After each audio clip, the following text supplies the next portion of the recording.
Good morning. I'm Judge John Stargell, and to my left, I have Judge Petra Brownlee and Judge Mary Alice Nardella to my right. We have a couple cases before us this morning. Our first case will be Juan Carlos Martinez versus the state of Florida. I'd like to ask everybody in the audience if you please take your cell phones and turn them to off or to silent so that there's no interruptions with us today. And if I could just ask counsel at the table to please identify themselves and who you represent. Good morning, Your Honor. My name is Cindy Richards from the Attorney General's Office, and I represent the state of Florida today. Okay. Good morning, Your Honor. William Pennell and Doris Shapiro representing the appellate on. Okay. And how much rebuttal time would you? I have 5 minutes left. Okay.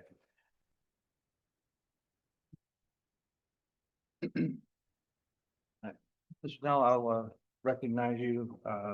First order of business is we were handed packet of information this morning that I understand was filed last night at 7:09. Did you provide that to opposing counsel? I did. I emailed it to her last night and we got here early and gave it to her prior to the hearing. And I apologize for the last minute. Well, I'll leave that to my colleagues, whether they want to consider it. I don't think it's fair for you to expect that they'll be able to respond effectively to it, even though they've had, at least 10 years on a couple of the cases and 8 years on another to be familiar with them, to not cite them in your briefs and to not provide it to the judges and parties in advance.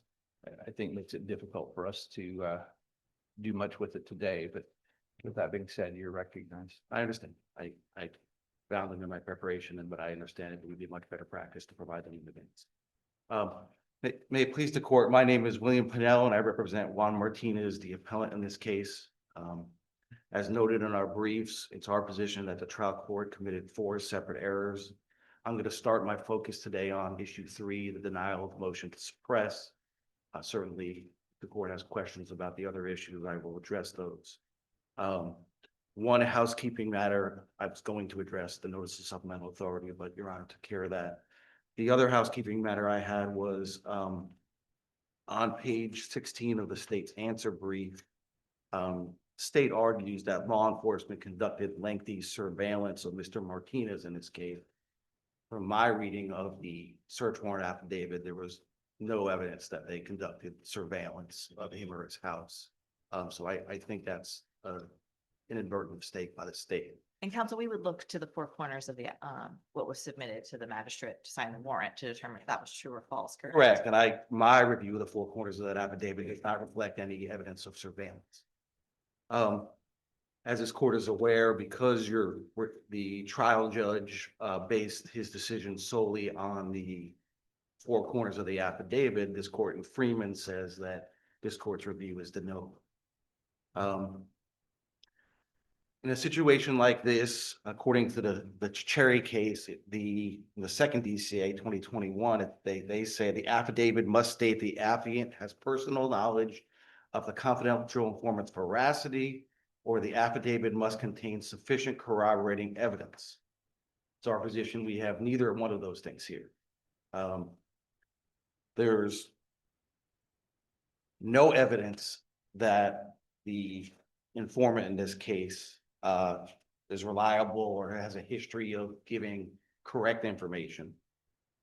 No evidence he's previously served as an informant, and no evidence corroborating that drugs would be found at the residence in question. For example, there could have been surveillance, like there is in some of the other cases, to see whether people were coming and going and staying for a short period of time, which is sometimes indicative of drug sales. There could have been trash pulls. There could have been controlled buys. None of those things are present in this case to corroborate the information that the CI provided to the agent in this case, or the detective. The fact that we're dealing with a cooperating defendant instead of anonymous tip or anything like that. So when you read the Sherry case, it's a similar situation where an individual is helping the police. I can't imagine a person, and I would cite the Castro case.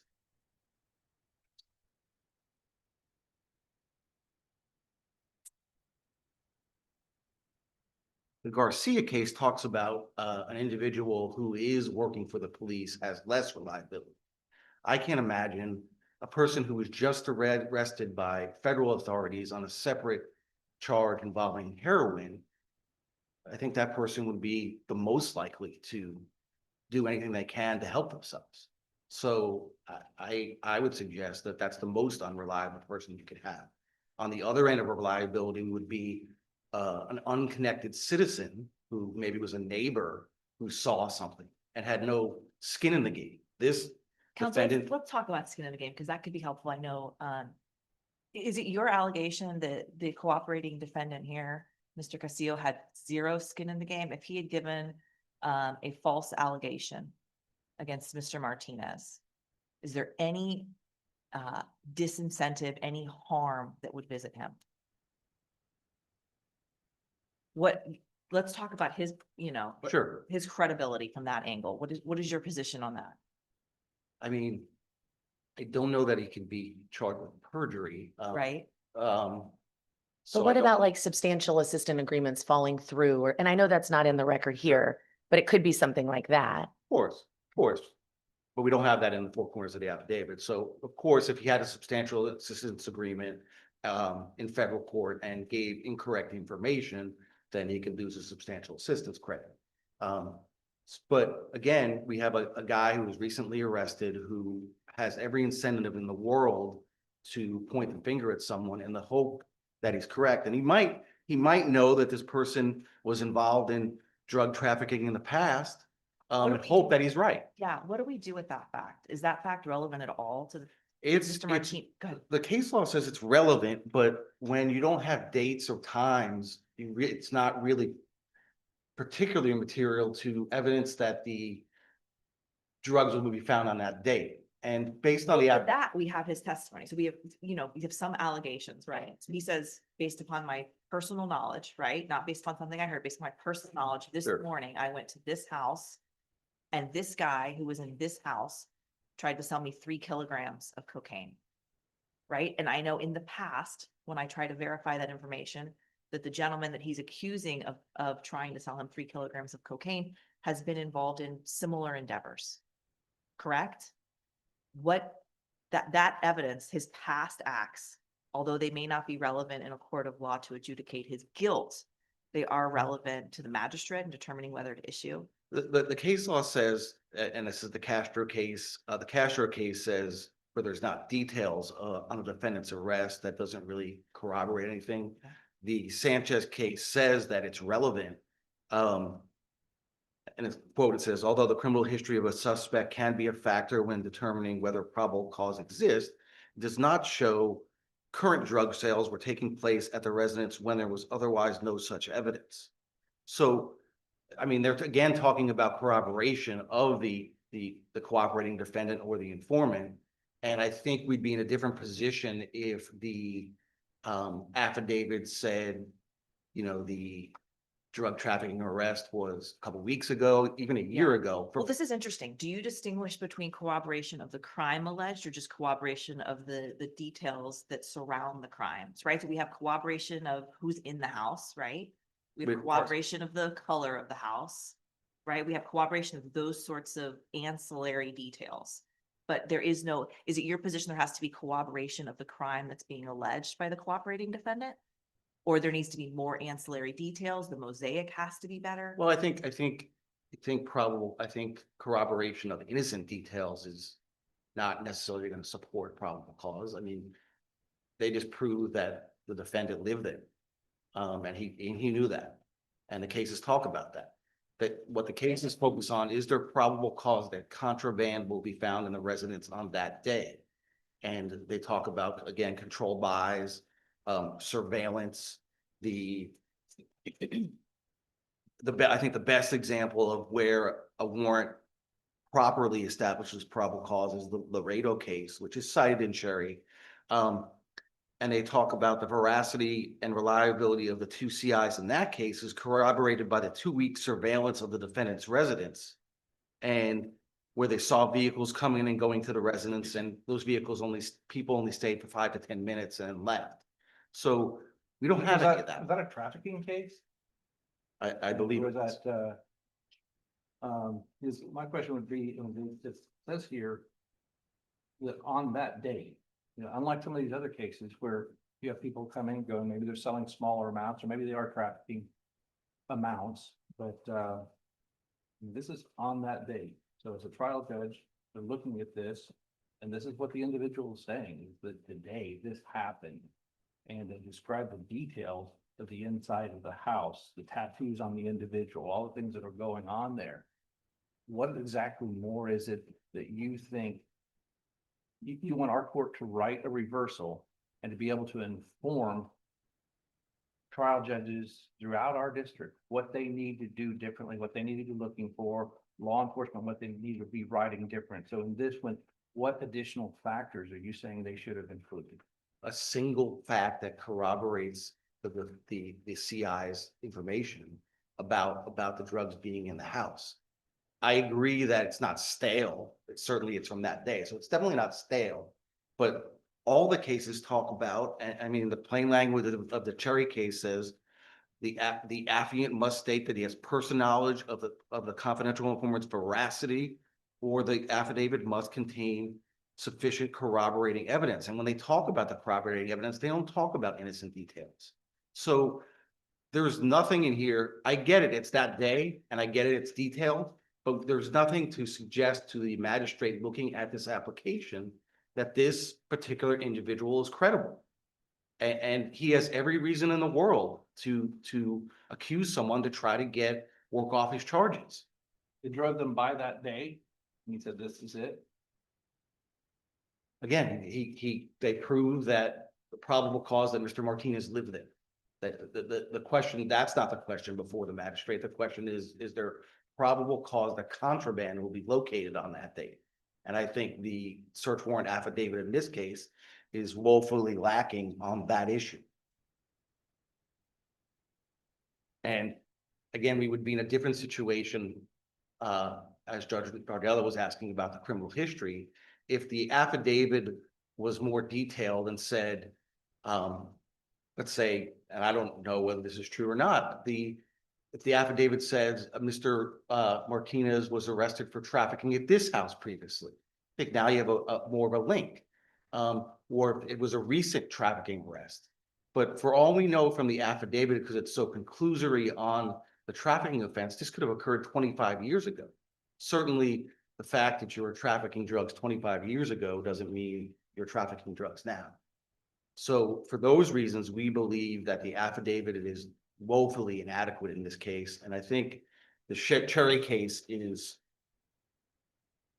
other than the difference with the criminal history, it's very, very similar. So I'd ask the court to use that case as its guide to write its opinion reversing the decision in this case. And I'll reserve the rest of my time for rebuttal.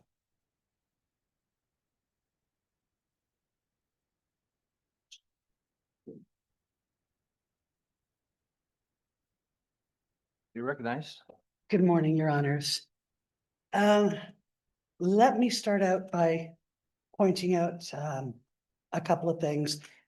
To your point, Judge, what factor would this court need to include in its opinion to reverse?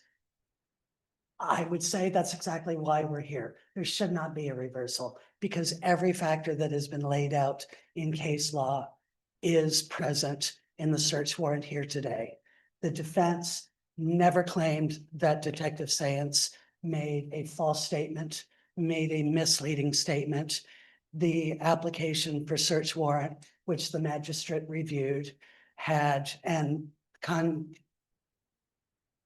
I'm sorry, word just left me. The informant in this case, Mr. Castillo, I believe his name was, said, I was there at 9 o'clock this morning, And Juan, I don't know his last name, but Juan tried to sell me 3 kilograms of cocaine.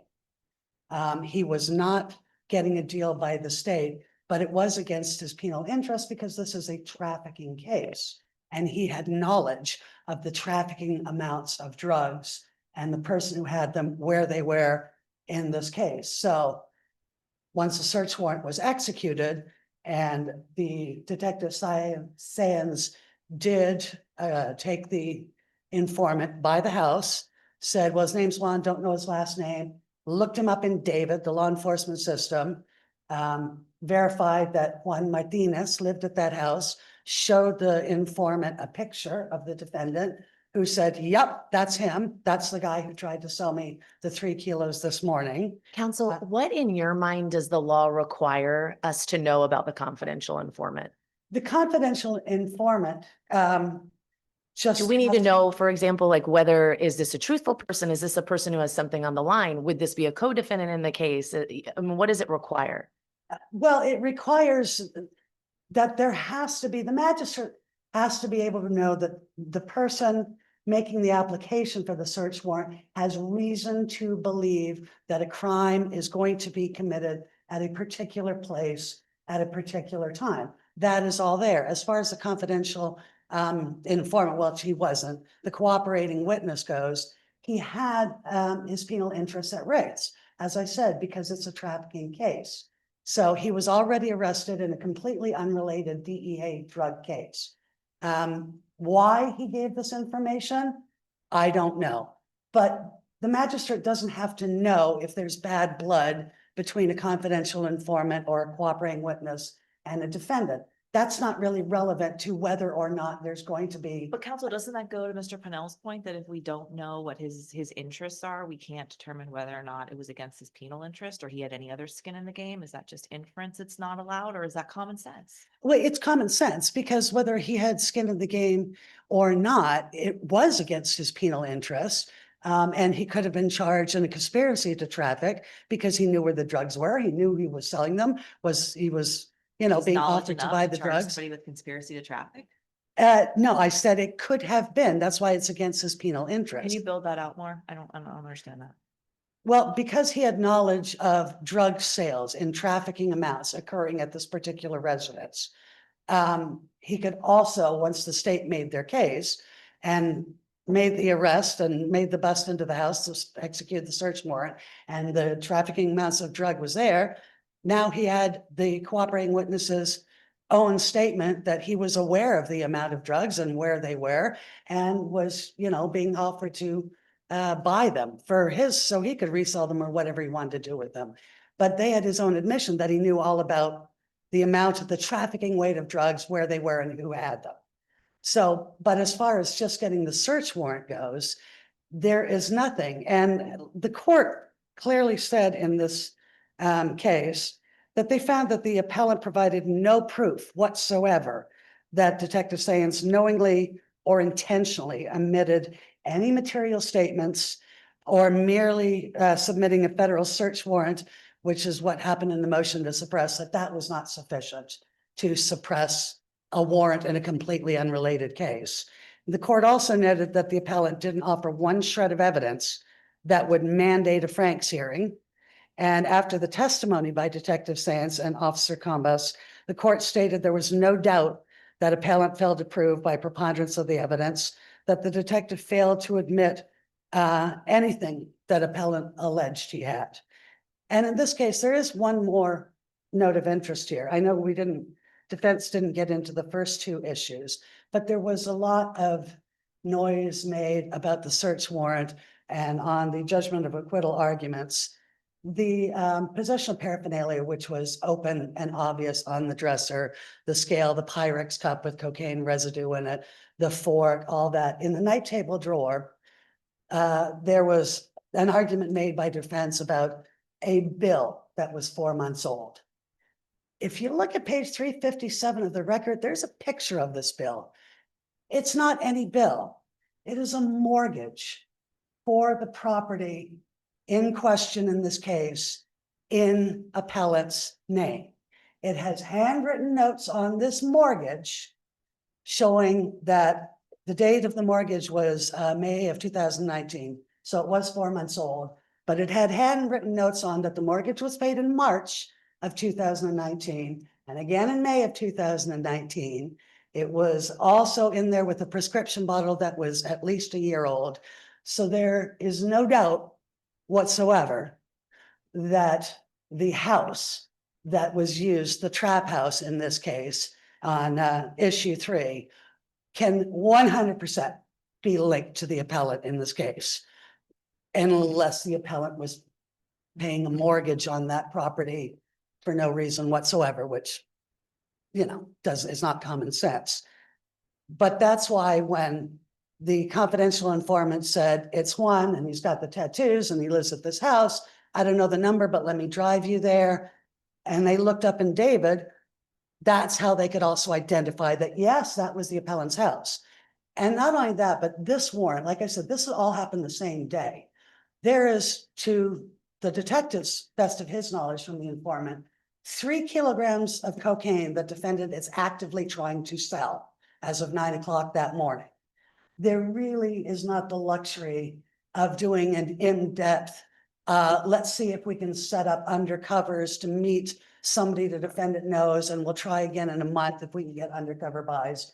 There's traffic amounts, 4 kilos in total of cocaine on that property. That is a risk to the community, and it was necessary. And to get the warrant that day to prevent the drugs from being sold, as the defendant was actively trying to do. Counsel, what's your best case for the proposition that the exigency of the circumstance curtails the diligence of the officer?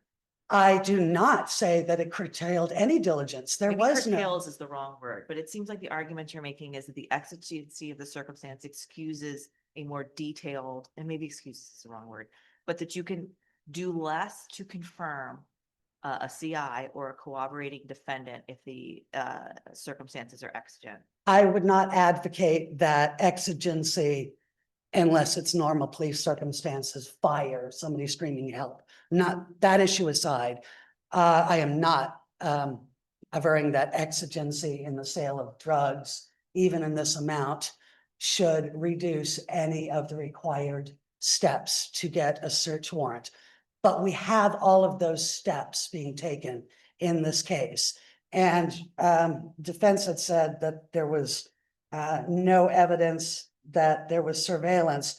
But in the record, it does say, and I believe it was during the motion to suppress hearing, that the warrant was signed at, I believe, 8:05 p.m. in the evening, executed at 8:30. And there was officers in front of the house from 6 p.m.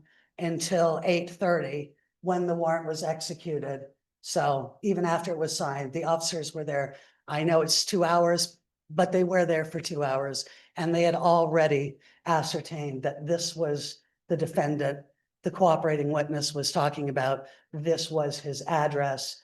They looked it up in David. They verified the address, the name. They verified who the defendant was with the cooperating witness through his photograph from David.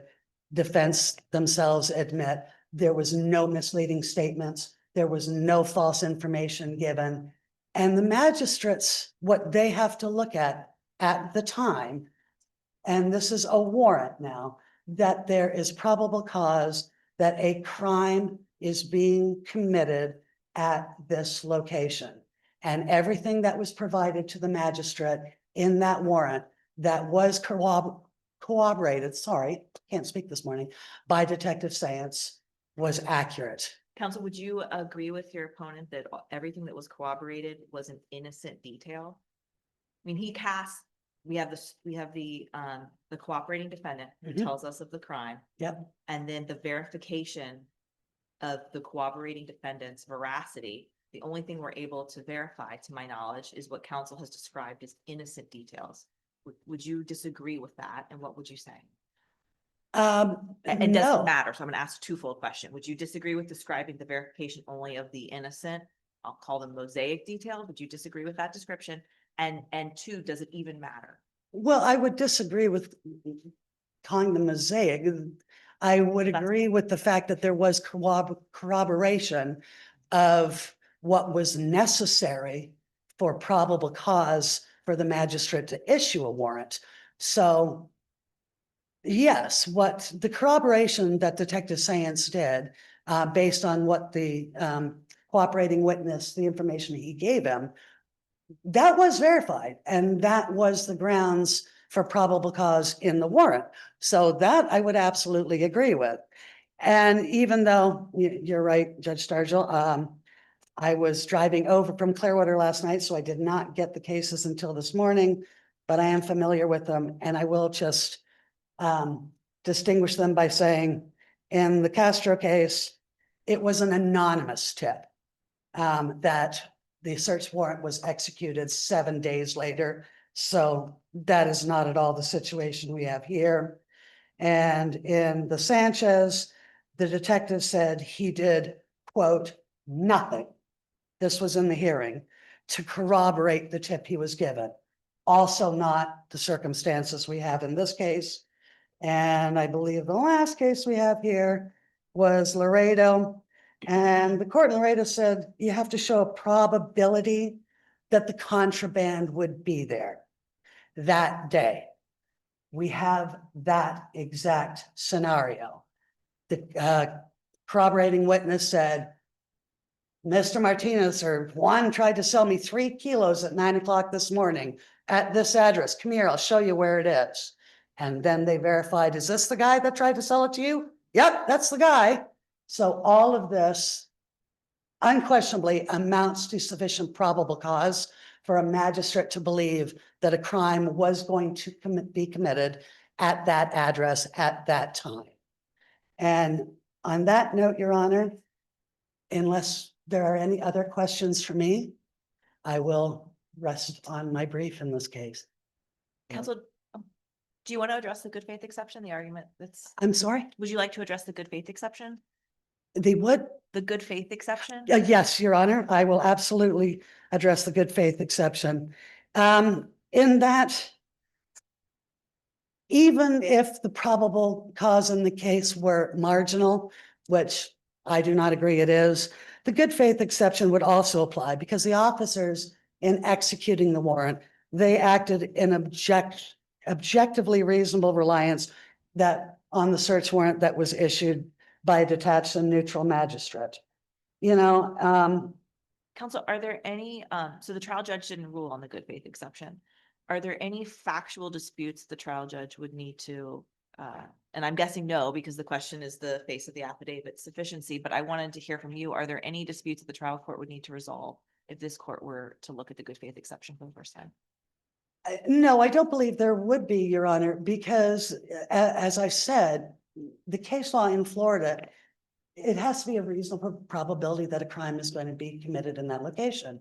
And there was, by the defense's own admission, the Detective Science, the author of the application for the warrant, made no misleading statements. He did not make any false statements to the magistrate. To the best of his ability, he corroborated what the confidential or the cooperating witness told him, both through government records such as David and by driving by the house with the confidential informant to make sure that this is the location, this is the person you're talking about. And as Your Honor said herself this morning with defense, he described, he has tattoos. When you walk into his house, this is what you're going to see. Here's where the kitchen is. Here's where the bedroom is. Here's where I saw the. Any of those details matter if they're not verified? For instance, like the internal layout of the house is interesting, but that's not verified. You can't verify it until you get a warrant though, can you? I mean, like I said, there's no way unless you have somebody, the defendant himself going, yeah, that's my house and look, here's my cocaine. You have to go and the magistrate has to go upon his reasonable belief that this is happening at this So location. would it be your position that a common sense approach would say that the abundance of details lends credibility, even if only some of those details are verified? The most important details were absolutely verified. This is the person who tried to sell me the cocaine. This is where he was, where he had the cocaine, where I was 9 o'clock this morning. And he has 3 kilos of cocaine. Now, there wound up being 4, but everything that a magistrate needed to find probable cause to issue the warrant in this case was there. And other than the defense being able to, like the lower court said, they offered no shred of evidence.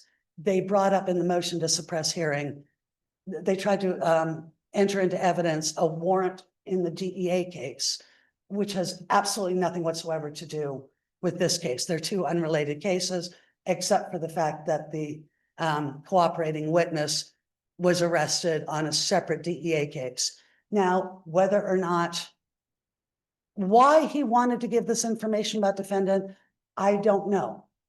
But nobody could know that. There's no way to verify or be completely sure of why anyone volunteers information. So that But that cannot can't be a right, stand- right? I mean, if someone does have a substantial assistance agreement or something else is going on, I keep coming back to that one, Yeah. then we could have something arguably in the record that could verify why someone would want to provide truthful information both to the police officers and then to the prosecution to cut a plea deal, to get a linear sentence, whatever it is.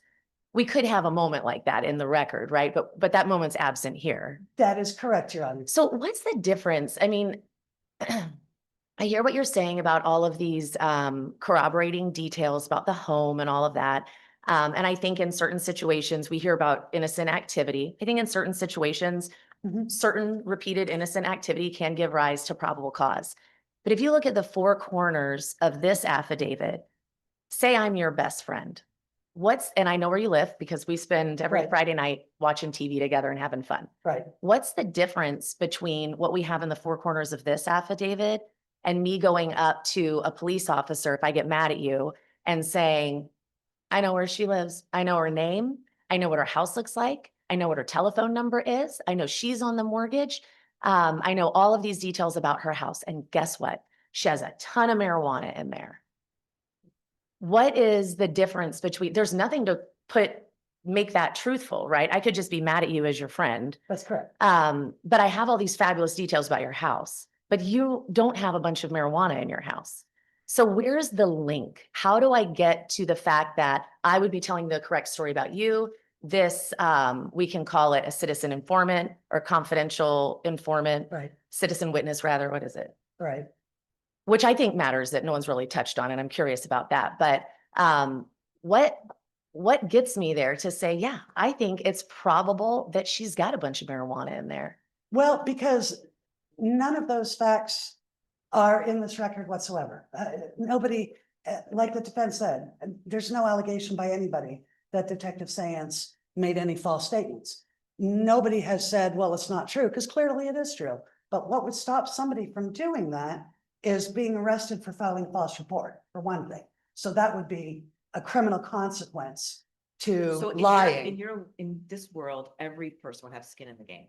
Every person that avers something about a crime being committed by somebody else has skin in the game. Possibly, or they could mind their own business and, but somebody's mindset cannot be verified. But by But saying, let's assume his mindset, let's assume everything's true. Because I hear you saying the officer's not lying. We don't have any evidence Right. of that. Fine. Let's say all of these statements are true. We still have to consider, right, whether these true statements are sufficient to give rise to probable cause. to probable cause, not beyond all doubt, like in a trial court. Okay. Like I said, the magistrate in all case law in the state, probable cause is the magistrate has to have a good faith belief that there's a crime going to be committed at this address. And there was the confidential informant, whatever his mentality was for giving this information, there were penal interests against him should he lie. But not only that, you can't turn around and then mandate a court that no one can issue a search warrant unless there is a deal in place with the state, or unless you can put somebody on a lie detector test or ask them, how do you know that that's true? Did he date your ex-wife? that's not a standard we can But hold. couldn't you Adjunct have Christian. one, couldn't you have one corroborating fact, like a trash pull, like a buy, you saw a buy, you saw two people go in and out within 10 minutes? Well, they also, during the, between 6 o'clock and when the officers pulled up, there were people backing out of the driveway. They also verified, as Your Honor pointed out, that this is not his first rodeo. He has been convicted before of selling cocaine. So this is not a random, you know, Sue Ann at the, you know, junior league that somebody doesn't like her cookies, so is informing on her. This is a verified informant who has penal interest against him, described the house, described the person, described the drugs, and they were all there. Like I said, you can't have a standard of requiring the court, the magistrate, to know somebody's rationale or reason for doing something before they issue a warrant.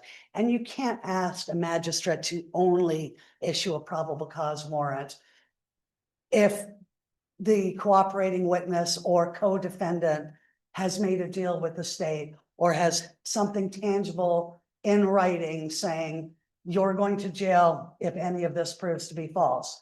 Because the other possibility, even though it didn't happen here, is between 9 a.m. and 8:30 p.m. when they did the warrant, there was a possibility that the defendant could have sold the 4 kilos of cocaine. And that would be a different argument. He didn't, and it was there, just like the cooperating witness said. But no matter, that is why there's just probable cause for a crime at this address. Because you could never, if you issued a warrant right now, by the time the police got 10 blocks down, you don't know that they haven't flushed it, sold it, whatever. There's never a guarantee. All we can go on is what a magistrate has to look at objectively in the 4 corners of the document and say, okay, yeah, that's there, that's there, that's there. All right, signed off on it. And with the good faith exception, even if there had been an issue with it now, the officers that executed that search warrant were operating under the belief that an impartial magistrate had authorized the search warrant, and they were well within their rights to execute it. Thank you, Counselor. Your time's expired. Thank you, Your Honors. I appreciate your time.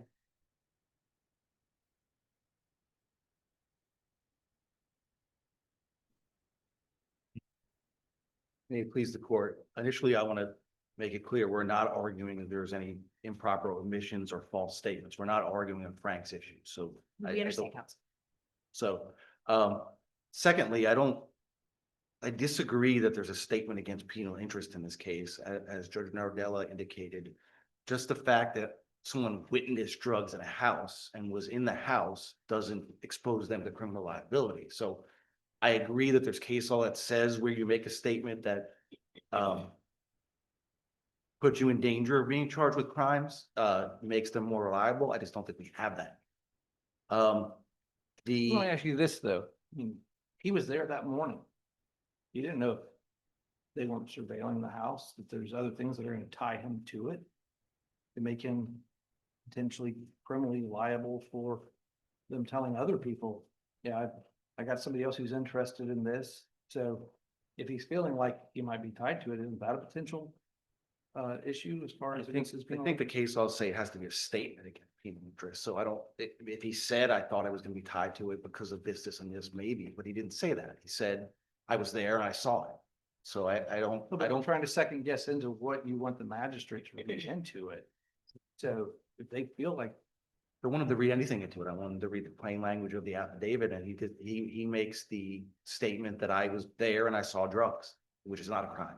you're getting into what his potential penal interest is, and he's a co-defendant. So I think we need more to say that this statement subjected to penal interest. I think the case law is clear, and the Gillette case cited in our initial brief says corroboration of easily accessible info does not establish informant's credibility. So the fact that they corroborated that Mr. Martinez lived there, that's something that's easy to corroborate. So that's doesn't get it done. And what I Does really, corroborating like the requirement for corroborating evidence matter based on how we label him? So if he is a cooperating witness, as the state says, or a confidential informant, as I think you all have called him, does that matter for purposes of determining his own veracity or the requirement for corroboration? Is that something we should consider? I think it could, but if you look at the Sherry case or the Cherry case from the second DCA, it's a named individual in the search warrant application, and they still treat it the same as a confidential informant. So I think that's the proper analysis in this case. I think we would have a different analysis if we were talking about a neighbor who had no skin in the game, was not charged with a crime, and was not cooperating with the police in an effort to work off his charges. So I think in this case, he should be treated as a confidential informant under the Cherry case. I think the biggest thing we're missing, and there's no one-day exception under the Fourth Amendment. Doesn't mean because he said it today and the drugs were in the house today, we don't have to corroborate it. There's no case that says that I'm aware of. It's been the law since 1983 from Illinois versus Gates, that there has to be corroboration or indicia of reliability from an informant. And we don't have any of that. And that's what the Fourth Amendment requires. We can talk about all the details in the world about what's in the affidavit, but as Judge Brownlee noted, that's consistent with best friends watching movies on Friday night. So we're missing this corroboration, and that's the reason why there's no probable cause here. I would ask the court to look at the Blue case, which also talks about which is cited in our brief, talks about statement against penal interest, and But that's all they had in blue. There's more here than there was in blue. no, I'm just relying on their discussion of whether it's a statement against Fair. penal interest. I understand that. So, and I would ask the court to closely look at the Cherry case. I don't think there's really much difference between that case and this case. In fact, much of the language in the search warrant affidavit is similar, mostly probably because it's the same law enforcement agency. I think it's very analogous. And finally, as to the good faith exception, we have an experienced detective. Like citizens, law enforcement are charged with knowledge of the law. This officer should have known that this affidavit was deficient. So the good faith exception does not apply, like it did not apply in the Cherry case. So for those reasons, we'd ask the court to reverse the order denying the motion to suppress and reverse Mr. Martinez's convictions. Thank you, counsel. Thank you.